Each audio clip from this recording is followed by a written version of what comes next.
मैं अपने सभी प्रिय भाइयों और बहनों को target 400 plus Bihar board channel पर स्वागत करता हूं। आज के इस सत्र में ये जानेंगे त्रिकोणमिति के महत्वपूर्ण अध्याय के बारे में। जो विद्यार्थियों से अक्सर सुने हैं कि सर त्रिकोणमिति बहुत कठिन है, तो इसी कठिन चीज़ को आज आसान बनाने के लिए आप पूरा प्रयास करेंगे। देखते हैं, इसके लिए आपका सहयोग चाहिए, साथ और विश्वास चाहिए। आइए देखते हैं त्रिकोणमिति का कुछ इसका बेसिक रूल्स है। जैसे त्रिकोणमिति जो होता है ना, ये ग्रीक भाषा के 3 शब्दों से मिलकर बना है। और ट्रीगोनिया मेट्रन यानी ट्रीगोनिया मेट्रन से ही क्या बना है, आपका त्रिकोणमिति बना है। ट्री का मतलब 3, गोनिया का मतलब कोण, मेट्रन का मतलब माप, और ये क्या त्रिकोणमिति हो गया। त्रिकोणमिति का फादर होता है क्या, हिप्पिकर्स। और त्रिकोणमिति गणित की वह शाखा है जिससे कोणों की माप तथा उससे संबंधित समस्याओं का अध्ययन करते हैं। और त्रिकोणमिति का उपयोग या प्रयोग होता है ऊंचाई एवं दूरी मापने में। जैसे पहाड़ हुआ, मीनार हुआ, चोटी, ये सब की ऊंचाई मापने में होता है। त्रिकोणमिति जो होता है एग्जाम में मिनिमम 25% कवर करता है।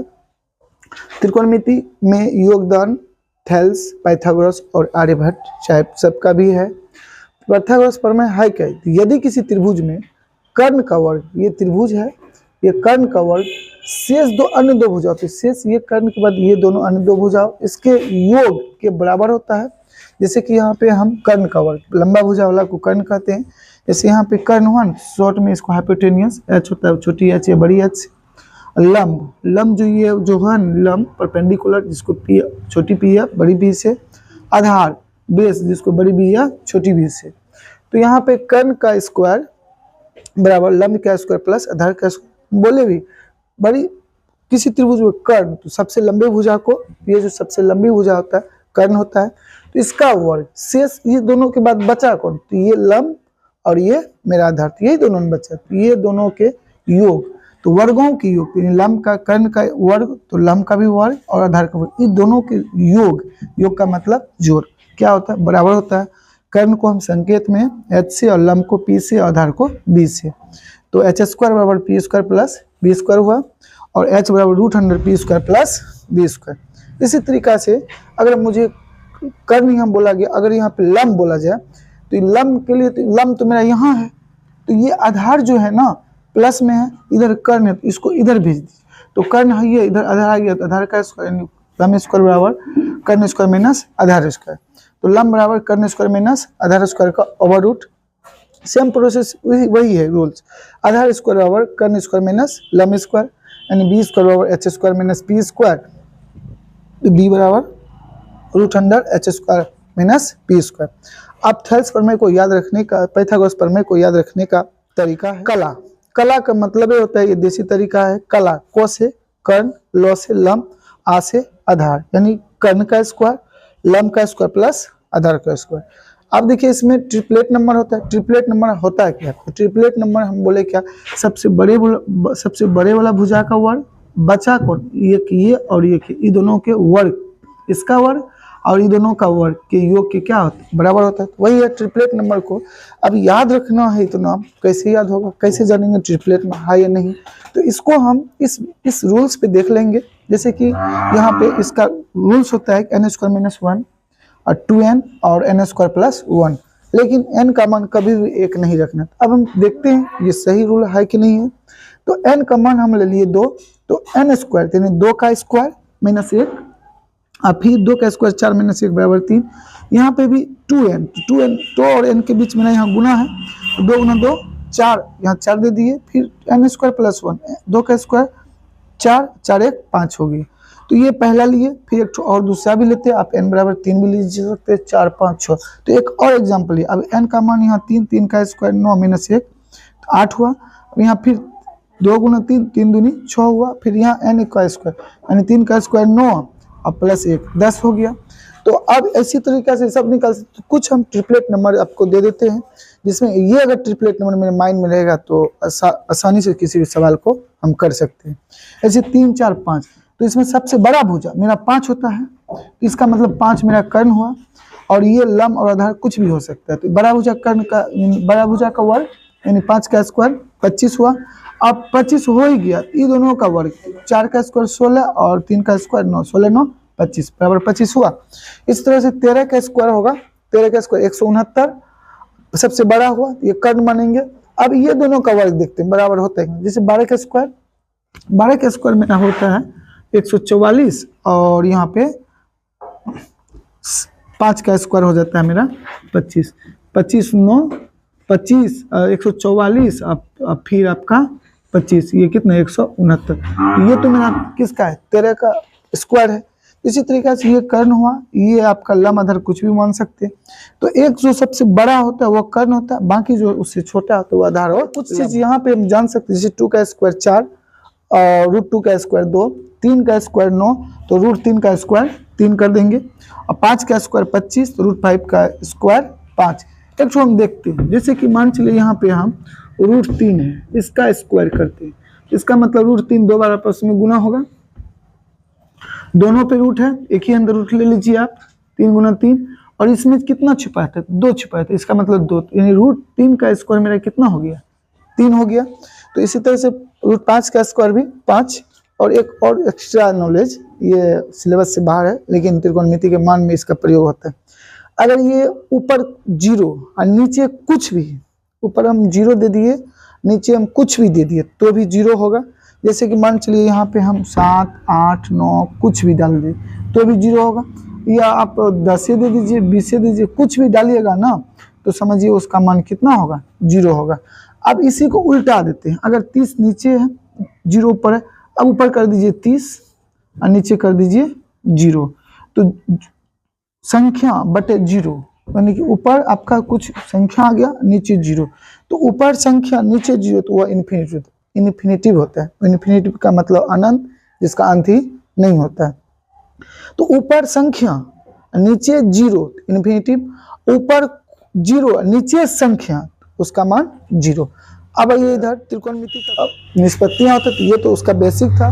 त्रिकोणमिति की कुल 6 निष्पत्तियां होता है, जिसमें कि साइन को साइन, कोसाइन को कोस, टेंजेंट को टेन, कोटजेंट को कोट, सेकेंड को सेक और कोसेंट को कोसेक लिखते हैं। तो ये जो है ना इसका फुल फॉर्म है, इसी को संकेत में छोटा लिखे हैं। जैसे कि साइन थीटा बराबर होता है मेरा क्या लंब बटा कर्ण, तो साइन का उल्टा मेरा क्या होता है कोसेक, साइन का उल्टा कोसेक, ये लंब बटा कर्ण होती है, क्या हो गया मेरा उल्टा कर्ण बटा लंब। कोस थीटा बराबर होता है क्या आधार बटे कर्ण, आधार बटे कर्ण, तो कोस का उल्टा मेरा सेक होता है, तो ये कर्ण ऊपर चल जाएगा आधार नीचे, तो कर्ण बटा आधार हो गया। टेन का उल्टा होता है मेरा, टेन का उल्टा लंब बटे आधार, तो टेन का उल्टा नहीं, टेन थीटा लंब बटे आधार, तो टेन का उल्टा होता है कोट, तो टेन का उल्टा कोट, ये लंब बटे आधार, तो ये अगर इसका उल्टा तो ये भी इसका उल्टा होगा, ये भी उलट गया, लंब बटे आधार तो आधार बटे लंब। अब किसी को पता चलेगा कि सर ये बी क्या है पी क्या है भूल जाते हैं, तो हम यहाँ शॉर्ट में लिख चुके, पी का मतलब होता है लंब और बी का मतलब एच का मतलब कर्ण, बी का मतलब आधार होता है। तो आइए इसको और भी कुछ विस्तृत रूप से समझते हैं। इसको समझने का, जैसे कि हम एक 3 त्रिभुज लिए, एक ये त्रिभुज, 3 समकोण त्रिभुज लिए। त्रिकोणमिति में हमेशा आपका समकोण त्रिभुज ही यूज होता है। समकोण त्रिभुज है क्या, जिसका एक कोण 90 डिग्री होता है, तो यहाँ भी 90, यहाँ भी 90, यहाँ भी, और सेम तीनों का एंगल हम समान ले चुके हैं। तो ये हम पहला त्रिभुज लेते हैं, तो इसका हम ये जो P है सबसे ऊपर वाला भुजा, इसके सामने जो होता है ना, इसके सामने ये तीर जोड़ दिए, इसके सामने जो होता है ना, जिस भी कोण के सामने है तो उसका उस कोण का वह लंब होता है। यानी P के सामने ये जो मेरा Q आ रहा है ये लंब हुआ, तो ये PQ हो जाएगा मेरा क्या आधार। फिर कर्ण वैसे रहता है। फिर इसमें भी देखिए, अगर P मेरा क्या हो गया, P अगर यहाँ से R से लेंगे तो R के सामने मेरा ये हो जाता है, तो जिस कोण के सामने जो होता है वह समझिए लंब। तो यहाँ पे P के सामने था QR, तो यहाँ R के सामने PQ, और Q के सामने, तो Q के सामने नहीं, तो यहाँ पे R के सामने ये हुआ ना, तो यहाँ पे R के लिए मेरा लंब हो गया क्या PQ, और यहाँ पे Q के लिए लंब हो गया क्या मेरा यहाँ पे PQ। R के लिए लंब हुआ PQ, Q के लिए भी ये मेरा लंब यही होता है। यानी एक ही मतलब एंगल यहाँ से निष्कर्ष समझते हैं, सिर्फ एक ही त्रिभुज में बदलता है लंब और आधार एक ही कोण लेके, ना तो इसका कर्ण बदला, ना तो इसका कर्ण, ना तो इसका कर्ण।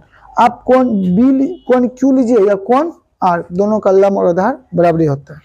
और दूसरी बात यहाँ पे कि जैसे कौन पी के लिए हम लिख दिए, कौन पी के लिए, तो कौन पी के लिए मेरा यहाँ पे क्यू आर ये लंब हुआ और पी क्यू मेरा ये क्या आधार हुआ, पी आर कर्ण जिसके तस है। इसके बाद यहाँ पे कौन आर के लिए ये पी क्यू मेरा लंब हुआ, फिर इसके बाद क्यू आर मेरा आधार, पी आर कर्ण के जिसके तस। फिर इसमें आइए कौन क्यू के लिए, तो पी क्यू मेरा ये लंब, क्यू आर मेरा ये आधार और पी आर मेरा क्या हुआ ये कर्ण हुआ। और हम यहाँ पे याद रखने का ऐसे भी तरीका जान सकते हैं जिसको कि ये बेसिक तरीका है, यानी ये तो रूल नहीं है लेकिन याद करने के लिए तो हमको कुछ न कुछ अपनाना ही पड़ेगा जिसमें कि सब दिन के लिए याद रह जाए। तो फेमस है याद रखने के देसी तरीका, यानी क्या यहाँ पे हम लिख दिए पापा बीड़ी पियोगे, तो पापा बीड़ी पियोगे तो स्वाभाविक है कोई भी बीड़ी किसी का भी हो जाता है, कोई सिखाता ही नहीं, तो उस पर याद रख लेंगे। तो पी से पापा से पी हुआ, बीड़ी से बी और पियोगे से पी। तो पापा बीड़ी पियोगे तो कोई किसको बोला, बच्चा बोला बाप को, तो बाप अगर पीता है तो बाप भी बोलेगा हाँ हाँ बेटा। तो हाँ से एच, हाँ से फिर यहाँ भी एच, बी से बेटा। यानी हम ये समझ गए साइन थीटा बराबर लंब बटे कर्ण और कॉस थीटा बराबर मेरा हो जाता है आधार बटे कर्ण और टेन थीटा बराबर लंब बटे आधार। ये मेरा है, हम शॉर्ट में लिख दिए साइन थीटा का उल्टा कॉस सेक और टेन का उल्टा कॉट और कॉस का उल्टा सेक होता है। एक रूल थोड़ा सा और कहीं मतलब लिखना है, जैसे कि ये कर्ण के बारे में बता रहे थे इसी वीडियो में, इधर आइए कर्ण के बारे में। तो कर्ण जो होता है ना, कर्ण फिक्स होता है, कर्ण फिक्स होता है यानी कर्ण चेंज नहीं होता है।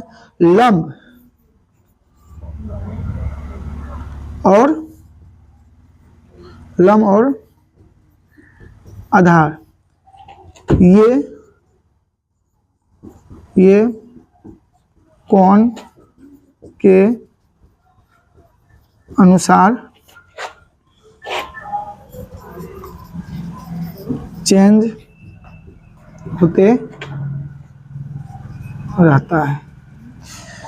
तो आज का वीडियो यहीं तक, अगले मिलते हैं। अगर आपको अच्छा लगा हो तो इसको आगे बढ़ाइए और अगले मिलते हैं इससे आगे कल फॉर्मूला के बारे में नेक्स्ट वीडियो में। तो उम्मीद करते हैं अगर कहीं भी अगर समझ में नहीं आया तो आप कमेंट कीजिए, उसका पूरा कोशिश करेंगे कि फिर से आपको उसका संतुष्टि दे। इसके लिए लाइक कीजिए, सब्सक्राइब कीजिए, शेयर कीजिए। थैंक्स।